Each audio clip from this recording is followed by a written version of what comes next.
ETF index mutual funds నేర్చుకుని stock మార్కెట్లో రాణించాలనుకుంటున్నారా? వెంటనే ఈ నెంబర్కి కాల్ చేయండి.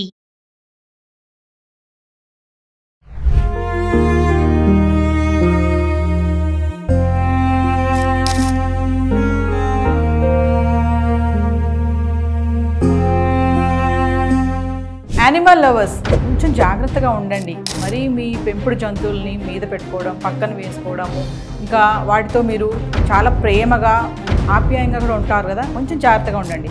రాష్ట్ర ఛాంపియన్షిప్ కబడ్డీ ప్లేయర్ విజయ్ సోలంకి విషయంలో జరిగిన ప్రమాదం చూస్తున్నారు కదా.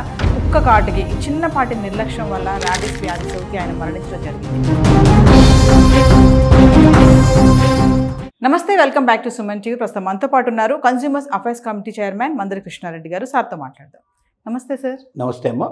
సార్, యానిమల్ లవర్స్ చూస్తాం కదా, చాలామంది కుక్కల్ని పెంచే వాళ్ళు ఏంటంటే అసలు ఇంకా మనుషులతో కంటే వాటితో చాలా క్లోజ్గా ఉంటారు. ఇంకా మీద వేసుకోవడం, ఇట్లా నాకించుకోవడము, ఇట్లా చేస్తూ ఉంటారు. మరి ఇప్పుడు ఈ కబడ్డీ ప్లేయర్ విషయంలో చూసుకుంటే ఎంత దారుణం అంటే, ఆ వీడియో చూస్తే అసలు మరి గోల్డ్ మెడల్ సాధించినటువంటి ప్లేయర్ ఈరోజు చిన్నపాటి నిర్లక్ష్యం వల్ల చనిపోవడం జరిగింది. ఒక్కసారి మనం దాని గురించి మాట్లాడుకుంటాం.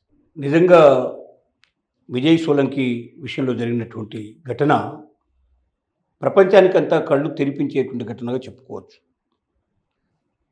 మన గతంలో ఏ ఆలోచనలు ఉండేవంటే, ఏదైనా ఒక జంతువు గట్టిగా కొరికి బాగా కుక్కలు కానీ, లేకపోతే పిల్లులు కానీ, లేకపోతే పెంపుడు జంతువులు చాలా గట్టిగా కొరికినప్పుడు మాత్రమే రాబిస్ వ్యాధి వచ్చే అవకాశాలు ఉంటాయని అనుకుంటూ ఉండేవాడు. విజయ్ సోలంకి విషయంలో జరిగింది ఏంటంటే, ఒక కుక్క మురికాలులో పడింది.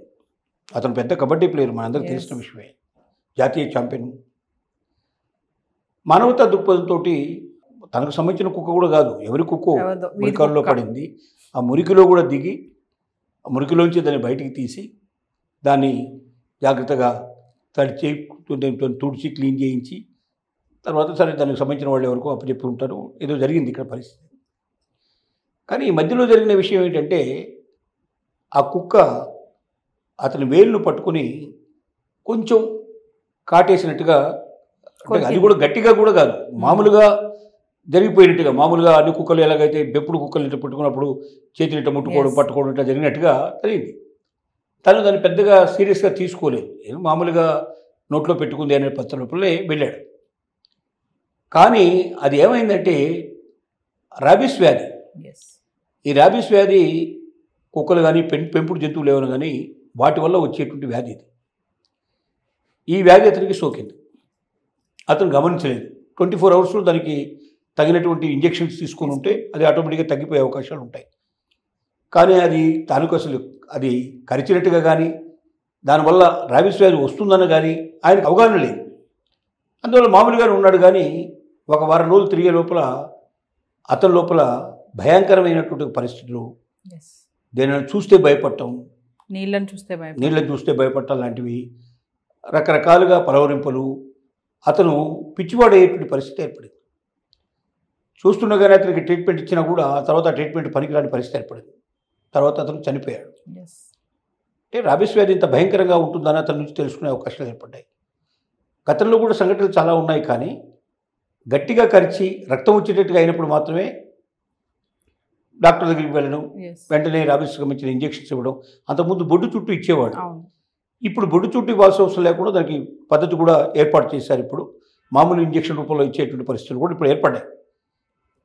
ఇంకోటి, పెంపుడు జంతువులు కొరకడం వల్లనే కాదు, దాని సెలైవా ఏదైతే ఉంటుందో నోట్లోంచి కారేటువంటి ఉమ్మి లాంటిది, అది పడ్డా కూడా మన దగ్గర ఏదైనా గాయం ఉంటే ఆ గాయంలో పడ్డా కూడా ఇది వచ్చే అవకాశాలు ఉంటాయి. అంటే కొరికినప్పుడు జరిగేది ఏంటంటే, ఆ సెలైవా మన ఒంట్లో రక్తానికి తగులుతుంది. తగలడం వల్ల ఈ రాబిస్ వ్యాధి వస్తుంది. మామూలుగా ఎవరికైనా గాయం ఉండేవాళ్ళు కూడా జంతువుల దగ్గర తీసుకొని, పెంపుడు జంతువుల దగ్గర తీసుకున్నప్పుడు అది ఇలాగా నోటితో ఇలా అనుకుంటున్నప్పుడు సెలైవా ఒక్కోసారి జారి పడుతుంది. అలా జారి ఒకవేళ ఆ గాయం మీద పడ్డా కూడా ఈ రాబిస్ వచ్చే అవకాశాలు ఉన్నాయి. కాబట్టి ప్రపంచవ్యాప్తంగా జంతు ప్రేమికులు చాలామంది ఉన్నారు. ప్రేమించండి, జంతువులు తప్పులేదు. కానీ దాంతో మనం దగ్గర తీసుకుంటున్నప్పుడు కొరికే అవకాశాన్ని కానీ, ఆ సెలైవా మన మీద పడే అవకాశాలు కానీ, మనకేదైనా గాయమైనప్పుడు ముఖ్యంగా దాని గాయం మీద పడే అవకాశం కానీ ఇలాంటివి లేకుండా చూడాల్సిన అవసరం ఉంది. చాలా జాగ్రత్త పడాల్సిన అవసరం ఉంది. చాలామంది అయితే అసలు దాని మీద పెట్టుకుని పడుకుంటూ ఉంటారు, వాటితోటే ఉంటారు, వాటితో ఆడుతూ ఉంటారు, వాటితో జీవితంతో గడుపుతూ ఉంటారు. కానీ ఎక్కడ ఏ చిన్న పొరపాటు జరిగినా, ఎందుకంటే మనకి ఎప్పుడు ఏ గాయం అవుతుందో మనకే తెలియదు. చిన్న చిన్న గాయాలైనా సరే ఆ సెలవు వచ్చి దాని మీద పడితే ఆటోమేటిక్గా మనకు రాబీస్ వస్తుంది అనే విషయం మనకు తెలియదు. 24 అవర్స్లో మనం ఆ ఇంజెక్షన్స్ తీసుకోకపోతే తర్వాత తీసుకున్న దానివల్ల లాభం లేదు. తర్వాత వాళ్ళలో రకరకాల లక్షణాలు, పిచ్చి లక్షణాలు, డిప్రెషన్ లక్షణాలు వచ్చేస్తాయి. ఆ తర్వాత వాళ్ళు ఆటోమేటిక్గా చనిపోవడానికి కూడా అవకాశాలు ఉన్నాయి.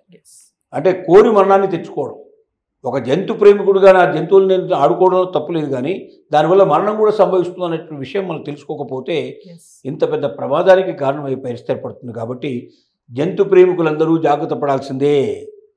ఇక నుంచి తమ పెంపుడు జంతువుల్ని దగ్గరికి తీసుకుంటున్నప్పుడు ఏమాత్రం కూడా కొరకడానికి వెళ్ళలేని పరిస్థితి, అలాగే వారి సలైవ ఏదైతుందో అది మన మీద పడకుండా చూసుకోవాల్సిన పరిస్థితి, మనకు గాయాలున్న వాళ్ళు ఇంకా జాగ్రత్త పడాల్సిన పరిస్థితి ఉంది.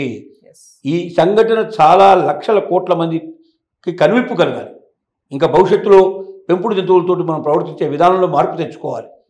వీళ్ళంతవరకు వాటిని దూరంగా ఉండి మనం సంతోషపడాలి, కానీ దగ్గర తీసుకొని పిల్లల్లాగానే మనం కూడా దాన్ని ఆడిస్తూ పాడిస్తూ మనం ఆనందపడాలి, సంతోషపడాలి అనుకుంటే మన ప్రాణాలు కూడా పోయే పరిస్థితి ఉందనే విషయం గ్రహించాల్సిన అవసరం ఉంది. ఈ సంఘటనని మామూలుగా కాదు, చాలా కోట్ల మంది ఉన్నారు ఇప్పుడు ఈ దేశంలోనే, మన దేశంలో కాదు ప్రపంచవ్యాప్తంగా ఉన్నారు చాలామంది. వాటి కోసం జీవితమే అంటే వాడు బతికేది దానికోసం అనేట్టుగా ప్రయత్నించే వాళ్ళు ఉన్నారు.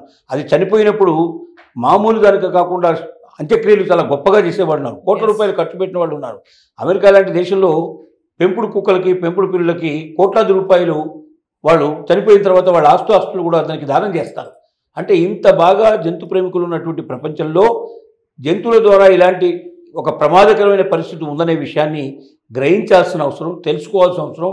జంతువుని మనం తెచ్చుకున్నప్పటి నుంచి దాన్ని పూర్తిగా మనకు దూరంగా ఉంచేదాకా ఈ జాగ్రత్తలు పాటించకపోతే కోరి ప్రాణాలతో ముప్పు తెచ్చుకునే పరిస్థితి ఏర్పడుతున్న విషయం గ్రహించాల్సిన అవసరం ఉంది. Thank you.